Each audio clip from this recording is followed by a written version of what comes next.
the new first me pray for them like Jacob Cesare. Kwame Bediako get the ninya me pechada. Too much anger yent me beauty ye pechada. Yeah, ni abreko ye peche ye pechada.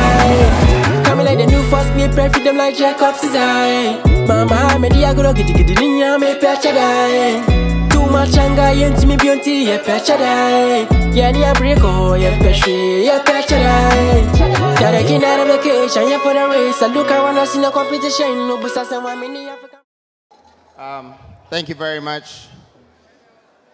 If you will pardon me, I would like to stand in the middle instead of in front of the podium, because I want to be right here and have contact with everybody in this place. What an amazing audience. First of all, I would like to acknowledge all the people that have taken their time to come and share this moment with me. There are some SRCs and some dignitaries and some leaders and some boys and girls and some youth and some powerful people all up in this whole mess. It's very powerful. I can feel the energy here.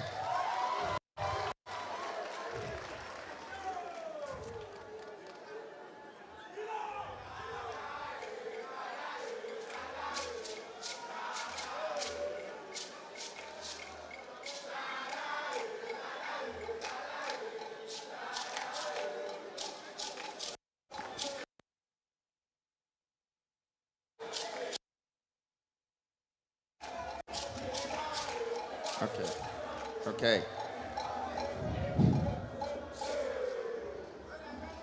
All right. So these Jama boys have also taken me back. So, big up to them. Thank you very much. Well, let me start. I would have loved to introduce a lot of people who have come here to support me, including the entire university, and the president, yourself, everybody, my wife, and my very good friend, Bundles, for representing me, in Temala.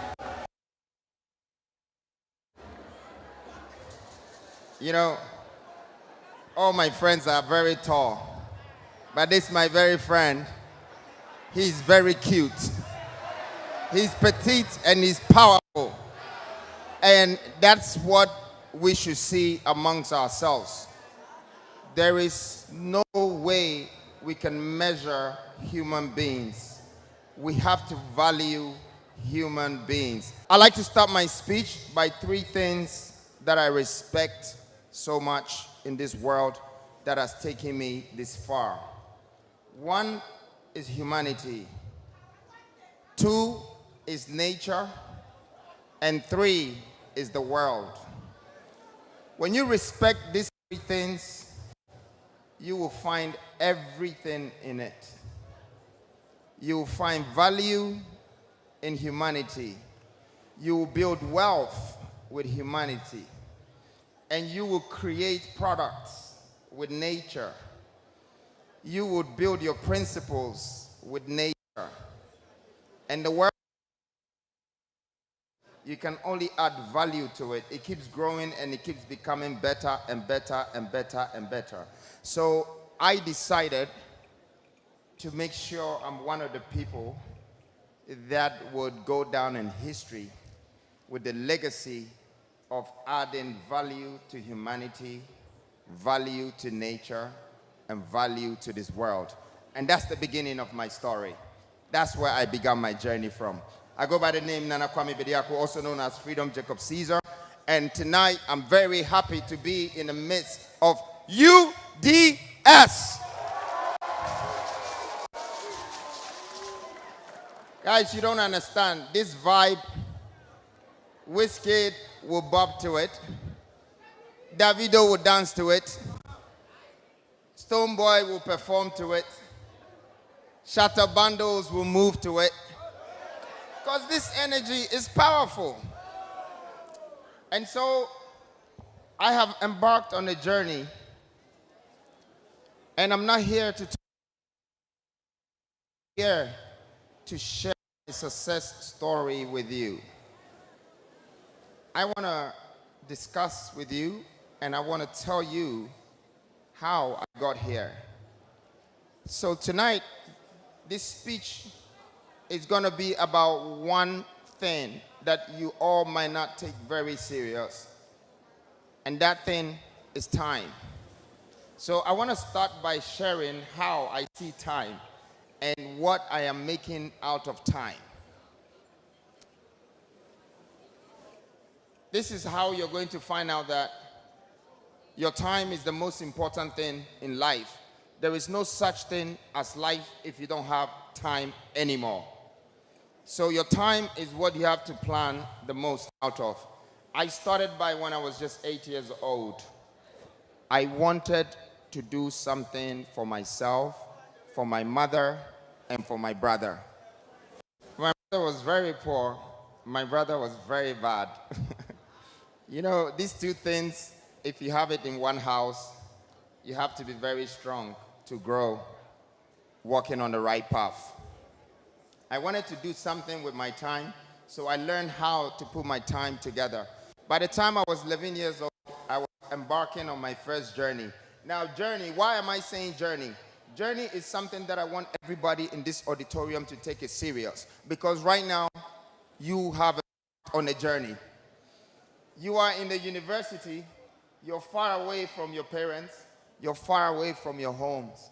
You're taking decisions for yourself. So when you embark on journey, please make sure you take notes of these points I'm giving you.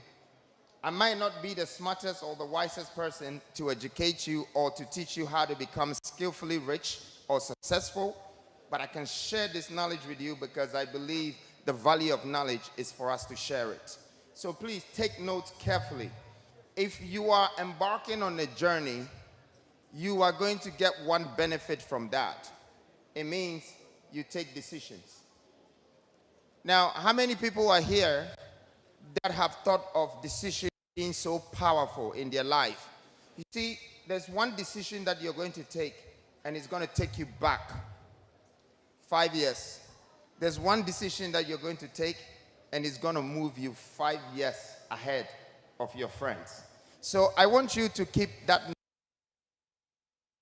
The minute that you accept today that you are on a journey, going somewhere in life, the next thing that you need to do is to take a decision. And when I'm saying decision, take the right decision. You can take the wrong decision and it will take you back. You can take the right decision and it will take you forward. Now, what happens when you take decisions? You see, we're still talking about time. And your time is what is giving you the chance to do all of this. What happens when you take a decision? A lot of people in this world, including the people in the university and outside the university, everybody is looking for a choice. You just want a choice. That's a bad choice to do. Take a decision of what you want to become, what you want to do, and the choice will come in. After you take the decision, you will have a lot of choices along the way. Then after decisions are taken, you realize the greatest job in life, responsibilities. How many of you are responsible for someone else's life in this room? I want to see some hands up. Wow, you see? So you guys are just about to walk through the door. Somebody is responsible for you. That life is a karma. Your mind should be on you becoming the person that is going to be responsible for the next one that is coming or the one beside you. But you need to take decisions first before you get into responsibility. Now, I know a lot of people have been wondering, where did this boy come from? And all of a sudden, who is Jacob Caesar or Nana Kwame Bediako or this or that or that? No, I have come from a long way. The journey is what I'm trying to share with you, the stories. I have 11 qualities. And these qualities is what I'm trying to share with everybody in this room. When I decided to be responsible for myself, for my decisions, for the things that I have to do, I was just 13 years old. But I was still being taken care by my mother and my brothers.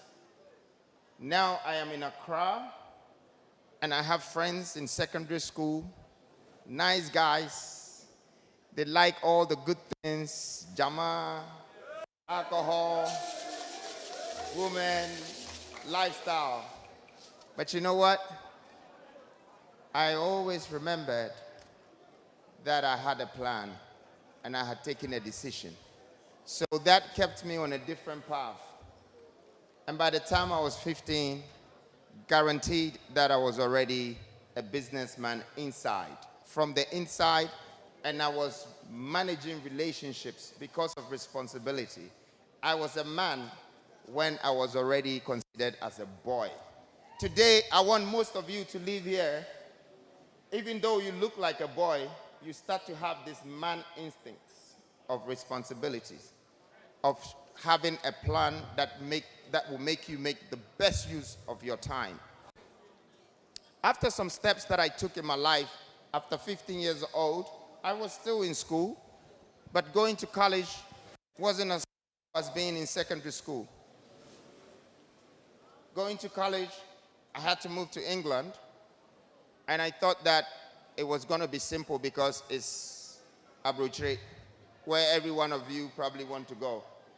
But I hope that some of you travel and have that experience and bring some skills back home. But my college times was not the best time for me because I wasn't as interested in education as much as I used to be. Some of you will go through these problems. It was my hardest time in life.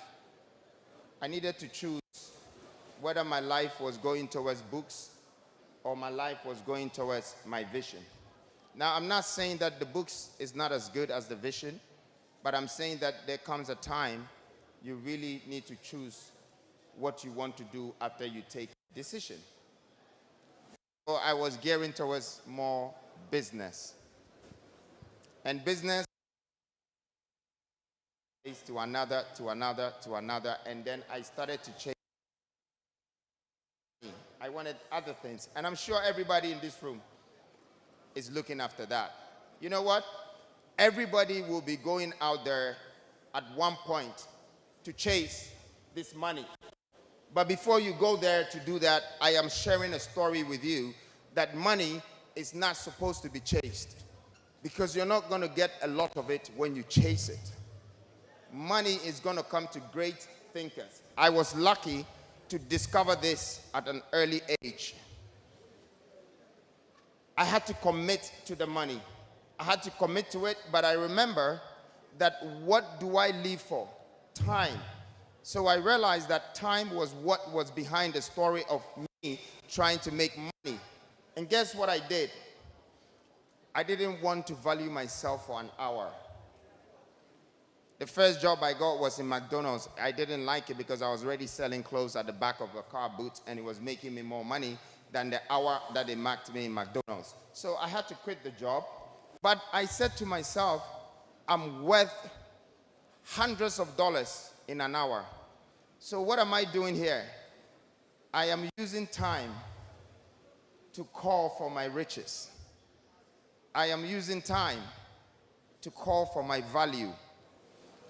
You are doing the same. You're using time to educate yourself. And after 3 years, you need to know what you're going to use the other 3 years that you have and the other one that is.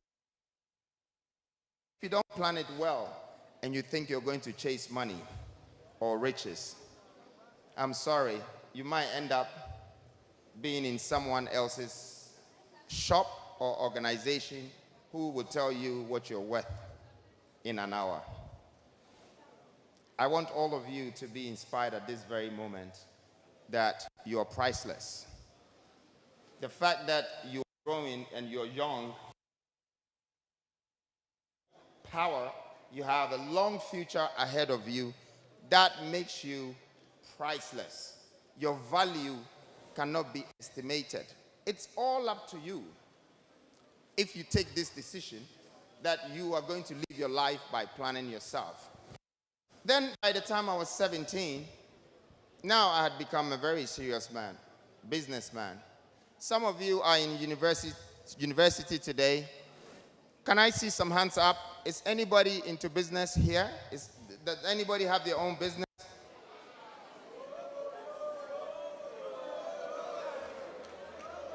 Okay.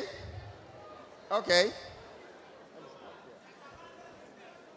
Well, if you have your own business, is anybody paying their fees and taking care of yourself here? Well, shout out to all of you who are already responsible for their lives and for themselves. But don't be responsible for yourself alone. Remember, the woman and the man that raised you in that building is waiting for you to take care of them one day. And that's going to tell you that you don't have a lot of time left. So I would like to break down really what life and this time is for everybody. So I want by the time I leave here, you will see what time you have left. I am going to choose 70 years. It's a very long time for all of us to live. Okay? That by that time you become an old man or an old woman. Let's break the 70 years down so all of you can see the time you have left. Your first 5 years, you know nothing. Your last 5 years, you know everything, but you can't do anything. That's 1 decade gone.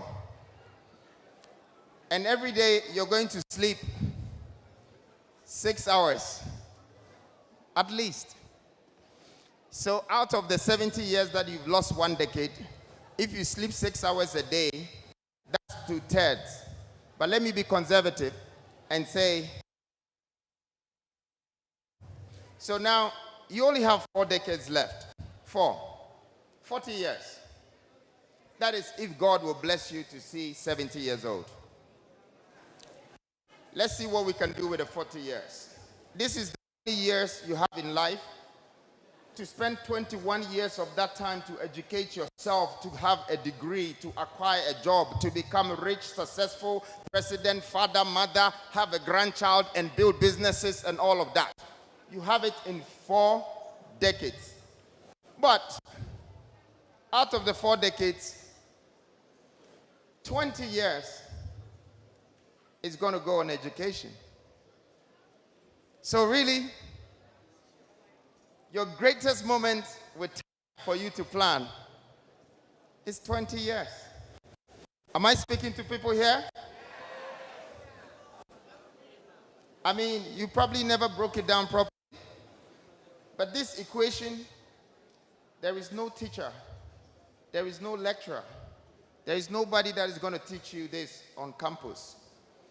When I told you I'm coming to share my success story, I didn't mean that I'm coming to show you exactly how to make money. Nobody can teach you how to make money. There is no coaches that can coach people to make money. No, it's a lie. I came to share one of the biggest secrets with you so you can understand that if your 10 years, this very moment, life is saying good morning. It's very beautiful. You have no responsibilities, you have no problems. But the minute you turn 25, going to 30, life comes back and says good afternoon. And as it's saying good afternoon, you're going with the time and time and time and time. By the time you hit 50, 55, the same life, good evening.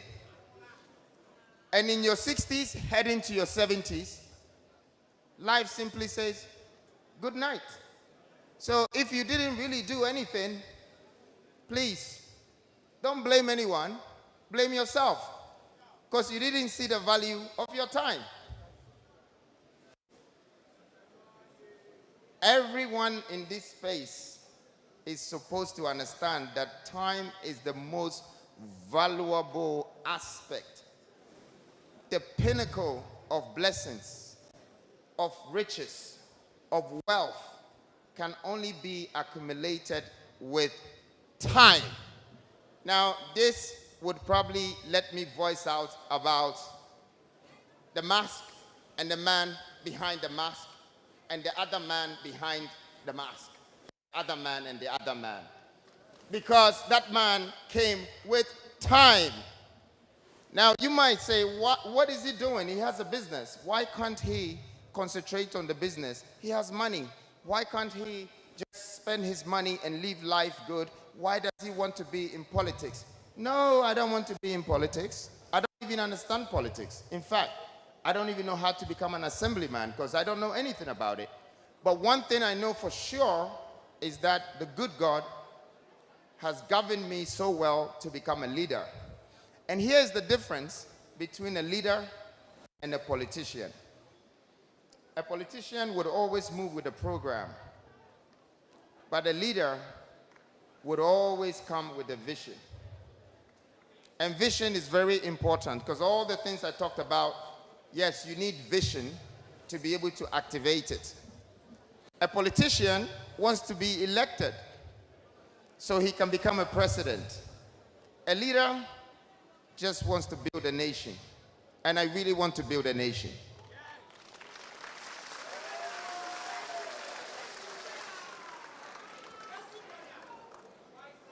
You see, I have been looking at a lot of people who have been leading Africa in the past 30 to 40 years.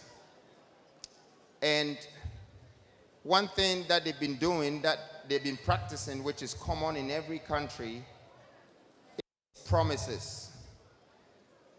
A lot of promises. I don't want to be the one that will promise you. It's not a good thing to practice. But I want to be that leader that you know that have a purpose, a vision, and the power to build, to add value, to create and earn, have wealth. This is what I have come for. Everything that I have started on this journey after my success story of business, because I am probably tired of just building assets and creating wealth and me looking like the one who is successful when you have more potential than me. I am finding a way to share this knowledge. So I have embarked on this journey to be able to move with the youth of this country. I think your voice really matters. And I think we should skip the noise and obey the voice. Whatever that is being heard or said in our heads, in our minds and our soul, that is what we need to do. The things that I used to hear in my head, I did not forgo them. I went and activated some energy in me. I activated my knowledge, my wisdom with courage, and I moved forward. I stepped and I did it. When I started my business in real estate, it was just 2 plots that I bought. And it was a very small size of land. But every time I went to the land, because it was the biggest thing I had in life, and I went to pray on it, and one day the voice said to me, why don't you build 2 houses on the 1 plot? And when I put those 2 houses on 1 plot, I realized that I saved some money when I was building the 2 at the same time. But when I was making the profit, it was just double. Boom. So I realized that the principle that I had chosen for my business was maximization, just to maximize the size of every space. I started with 2 houses on 1 plot. Today, I stand here to share with you, and you can actually check yourself that I have gone with maximization from 2 houses on 1 plot to 108 apartments on 1.5 plots, the biggest maximization. So, if you want to know where I'm getting some profit from real estate, it's not because I am building a lot of homes. It's because the spaces are being maximized. And so this wisdom and this knowledge behind this investment is what is bringing me a lot of wealth. But this is things that I want to share with you. When I got used to that, real estate diverted me into other sectors. I decided to go into commercial, and commercial was interesting for me because I had to start building hotels. And then I went into industrial. And then now, I don't know, some of you heard that I've got tigers. I bought 2 tigers, and I look scary by a man owning a tiger. No, no, no, no, no, no. These tigers will probably eat me if they are hungry themselves. But I wanted to make sure that in the whole of West Africa, North Africa, and East Africa, Ghana will become the first country that would be able to breed these tigers, because they said that it was impossible for them to survive here.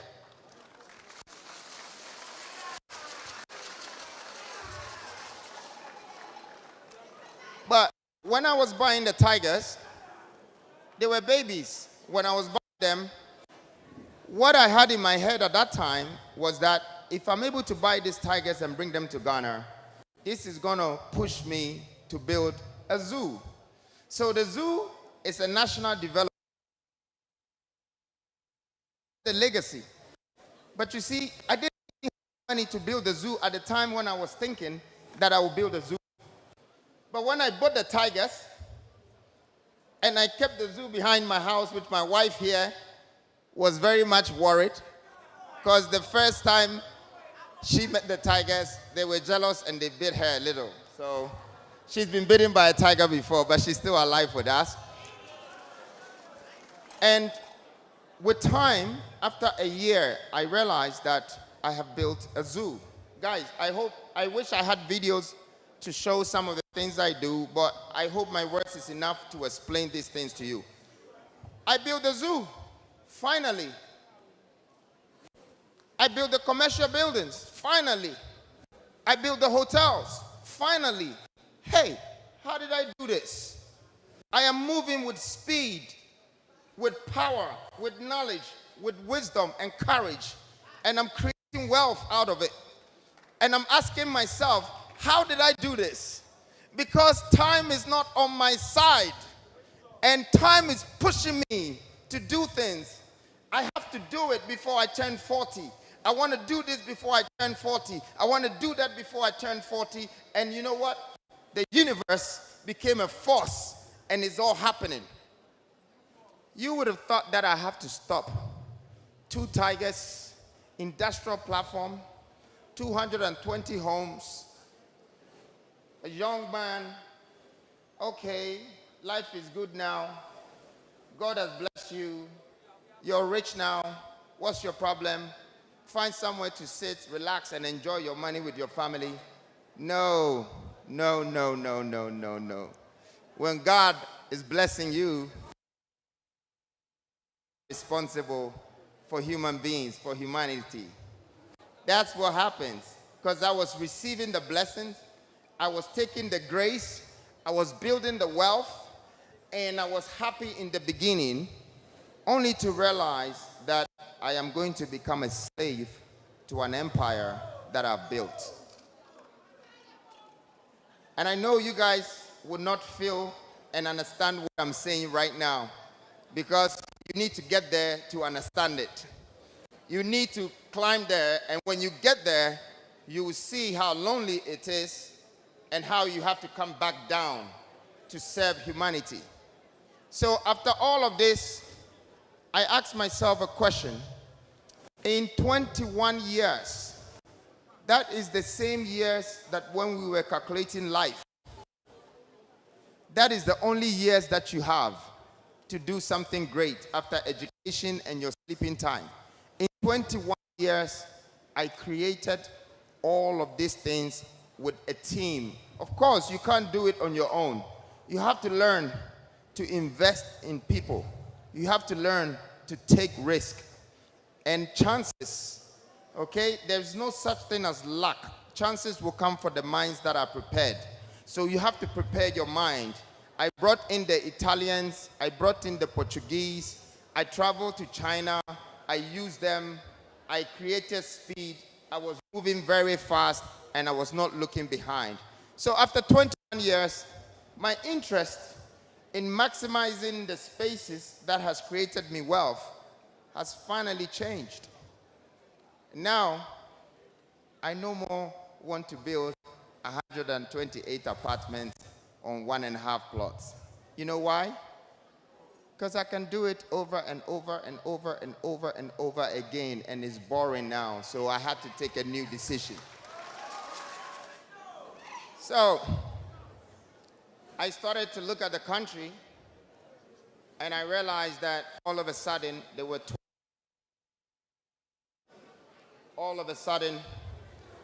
no factories, but there were a lot of foreigners who had investment in the country, and we didn't have any hope to do that. And then I checked the numbers about universities, and it's one of the reasons why I'm doing the university tour, because I am coming to put a 1 million cities on the university challenge for the 10 universities, and UDS is one of them.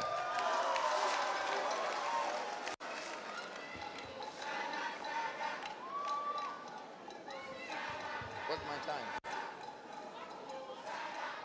UDS is one of them. Why did I decide to do this? And I'm going to tell you why, and you're going to understand me very well. I studied the numbers. There's 628,000 people that are graduating from Ghana every year. And out of the 628,000, less than 10% vacancies are available in this country. That's a big problem. Your problem is my problem. And even if you're not seeing that your problem is a problem to you, I've already seen it, and I'm coming with a solution for it. Now, what happens to the other 90%? They become jobless. And you want to know why? Because everyone in the university thinks that they're going to acquire a degree so they can get a job, a good job.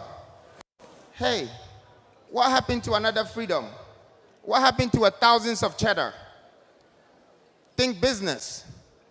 So this money is a capital seed that I'm giving to the one that is going to win the best presentation of either a business that formulates around industrialization or governance for the nation or art center, anything to do with that presentation, and the best presentation wins that million, and the group would have to invest their money into that business that they presented to us. We will guide them until they walk on the path of success, so they can understand what success means. It's management, it's maintenance, it's money, keeping it and making sure it's spreaded right.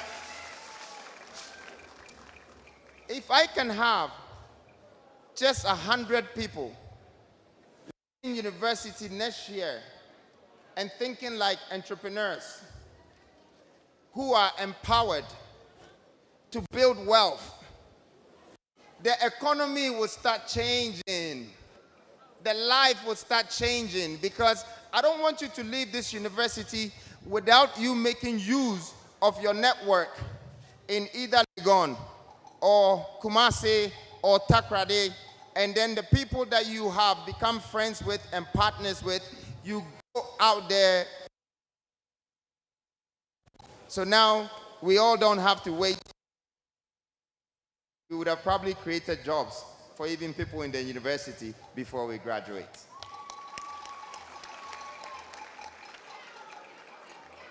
So this is the idea behind the university challenge. I thought that I would do something not only to challenge the government system, but also prove a point to the economy, how to give it a balance. See, the beginning of this country becoming a middle-class country is we thinking about the youngest people, how they can become successful and live an average life with an average salary. And these are some of the strategies. Now, I might not be in a position to say it because I'm not your government, but take it from me. I'm a leader that the little that I know, you can do well with it. The little that I will share with you, you would at least get somewhere with it. I believe so. I have learned from different types of people. And these different types of people, some were very smart, but some were very dumb. What I learned from the dumb person is that I don't want to be like that. What I learned from the wise person is that, wow, if I can add my smartness to this wiseness, I will have superpower. So there is no problem when you win. You will earn. But sometimes you're going to fail. Don't worry. Learn. Learn and start again. Start all over again. I think that from today, we as the youth of Ghana, we are starting all over again with the mentality that we're going to calculate our time to build our future and create businesses around the world that we belong to. Your world is the university. I mean, I know everyone can feel the heat. I am hot myself, and I wanted to make sure that my video was played, so I wouldn't have to explain myself this long. But unfortunately, yeah, this place is under renovation, and we all have sat in the heat to listen to me, and I appreciate you very much. I pray that these words that I've shared with you, you're going to take with you, and you're going to build yourself to become a better person tomorrow. I would have myself available right after my speech, maybe 3 questions from the crowd. But in the meantime, I want to say to you that you coming here to listen to me alone is empowering me. You've made me realize that there are people out there that have seen me doing something that they want to find out about. So I want to say God bless you for that. God bless you for your time. God bless you for you believing in me.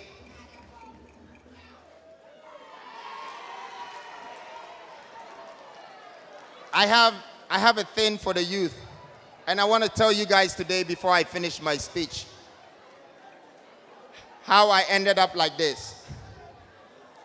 So all the elders in this country and the rich people in this country, I can sit on a table with them and eat with them. You know, they like me, they want to invite me, they want to show me off. But all the youth in this country are the people that I could feel like I belong to. So I was caught up in the middle, and I had to choose sides. And guess what I thought?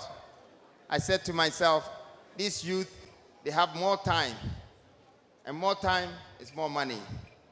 Thank you very much for listening to me. Remember, I'm investing in you. Thank you.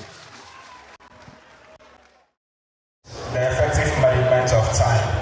You said you wanted to mention 11 qualities you possess that has brought you to this level, and you have not mentioned that, so I'll inquire you that. Thank you.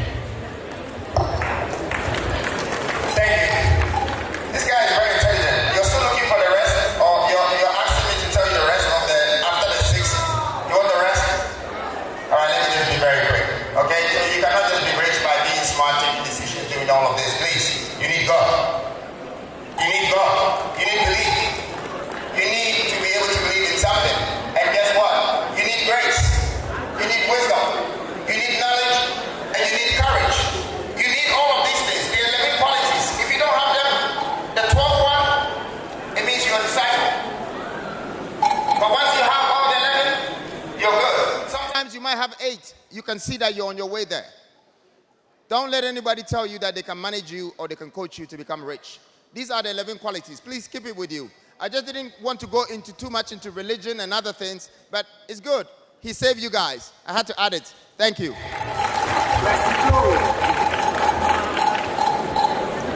My name is Zachary Sauda, ex-assistant president from Harvard Global College School of Health Science. Please, you did mention a whole lot, but excuse me to say, I didn't hear you mention building hospitals. And looking at the system, especially our brothers and sisters who are doing medicine, they are so much unemployed, and it's boring us. So please, I don't know if you can look into that, because building more hospitals will help employers and get jobs after we complete. Thank you very much. So this lady has asked a very powerful question. You know, when someone sees you building, they think you should build low-income houses, or you should build hospitals, you should build this, but I'm going to tell you what happens when I want to just build a low-income housing for the average people. Guess what? I will lose all my capital, because I'm going to build 2,000 homes, and then there will be no offices around it. There will be no businesses around it. The people that are going to live in the homes, they have to travel 20 kilometers a day to work, 20 kilometers back. In 8 years, they would have spent more money on transport than they're buying the house. So it's about our development in the nation. I have a strategy. I have a town planning strategy. I can give you hospitals in all your regions. But first of all, you need to build platforms which is industrializing the product that you're going to use in the hospital. Because if you're going to bring the hospital staff from outside, it will not work, okay? It would not work. So I want to build hospitals for Ghana, and it won't just be me. It will be Ghanaians building it. They will see the value. They will be in a place where there is a factory here, there's people here getting paid, they can afford to pay their fees, they can afford to go to the hospital, so they don't rely on the government. Thank you. I'd like to go to the next.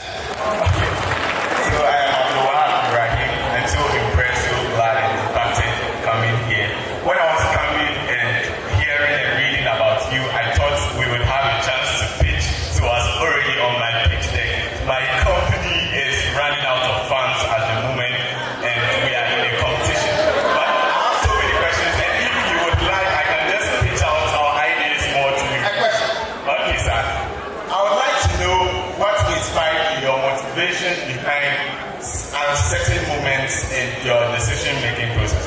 If you can even share with us one uncertain moment you were, and it was a big risk moment that you can ever imagine of. Thank you very much. Thank you. Everything that has inspired me has been a negative situation. There is nothing that has inspired me and motivated me that was already positive. Okay? Now, I want the young man, he's gone, but picture the scenario. I have a Lamborghini. What do I need another sports car for? Even if I buy 10 more, it's the same. But I need something to happen to me and let me start to feel that my Lamborghini is useless. Now I need to find a way to invest in a plane because I have a problem in the air and I realize that too much of that is not important. But whatever that is pulling you back, that is your strength. Whenever you see your weakness, don't give up. It's only telling you to build yourself up. So for me, I have been inspired by negative stuff. When I saw poverty, I wanted to be rich. When I'm seeing bad governance now, I want to be a president. So it's not just me getting up and thinking that I should be a president. It's because what I'm seeing, I can do better with myself and with you. And I know that you're thinking like me and I'm thinking like you. And that negative economy, that negative market, that minus poverty economy, economic crisis that we're having is where I'm getting inspiration from and motivation from. Thank you. We said we take a wrong decision. Take you 5 years back. But we take a good decision, take you 5 years ahead. However, taking a bad decision that will take you 5 years back. Yeah, you share your experience with us. And you talk of risk taking too. What has been the biggest risk you've ever encountered and how do you solve it? So we also learn from how you build when you took the bad decision and then how you solve your risk. Thank you. So, I have taken some bad decisions and it has given me some setbacks. But you know, what is life if you cannot learn? Who are you if you feel like you're perfect? It's not fun anymore. Sometimes we have to make mistakes. The mistakes will come from the decision that we've taken. And this is what makes us realize even a bad person from far. Because you've had experience with people who have contributed to the decision you took. And you will never forget the look of their faces, the shape of their eyebrow, how they were telling you something that you thought it was the truth, but it was a lie. You know, I learned from all of these bad decisions. But I took one decision. Young lady, and I was just 21. Okay, I want to share this experience with you. And she was like 17 years old. I wasn't R. Kelly, eh? I was just 21. She was 17. Okay, and you know, all my friends had boyfriends and girlfriends, but I was thinking of doing more than my friends. I wanted to be a husband, have a wife, become a father, become a man of responsibilities. This decision is the powerful decision you take. So you see, not all is lost. I took some bad decisions, but I took some great decisions. Now we have 4 beautiful kids, and you know what? I'm indebted, and she's indebted. What a big investment. What a big investment. Think about it. We're making legacy together. She could have been my girlfriend, and we would have had one fight, and she would have walked away. But I was focused, and I was decisive. I took the risk. So I'm using this to answer your second question, that the risk that I have taken that is well measured. Again, I don't want to even talk the business. I'll use my wife again. Hey, 22, I had a 20-something inch screen in my bedroom, another 60-inch screen TV, white leather sofas. My wife would tell you I was driving a Porsche. Damn, I should have been a player. But I chose to be a husband. I calculated the risk. I just let go everything else that the young guys were doing because I was thinking like a big man. And so I calculated the risk very well. And by the time I was 28, I had a few kids already. I was fully responsible. You know, my friends were in the club. They were buying a lot of champagnes. Sometimes I buy some, but sometimes I remember that I would pay my fees. I was very careful. I wasn't overspending. I was very calculated in everything I was doing because of how I took the decision and the risk, and I calculated it. Just remember, you're unique. That's why you're here. There's a purpose for you. That's why you're here. And when your time is over, your purpose will be over, and there will be no more aim. The only thing that you'll be remembered by is your legacy. So please, just don't chase riches or try to build wealth, but make sure you follow your destiny and leave a legacy. Thank you very much, and God bless you all.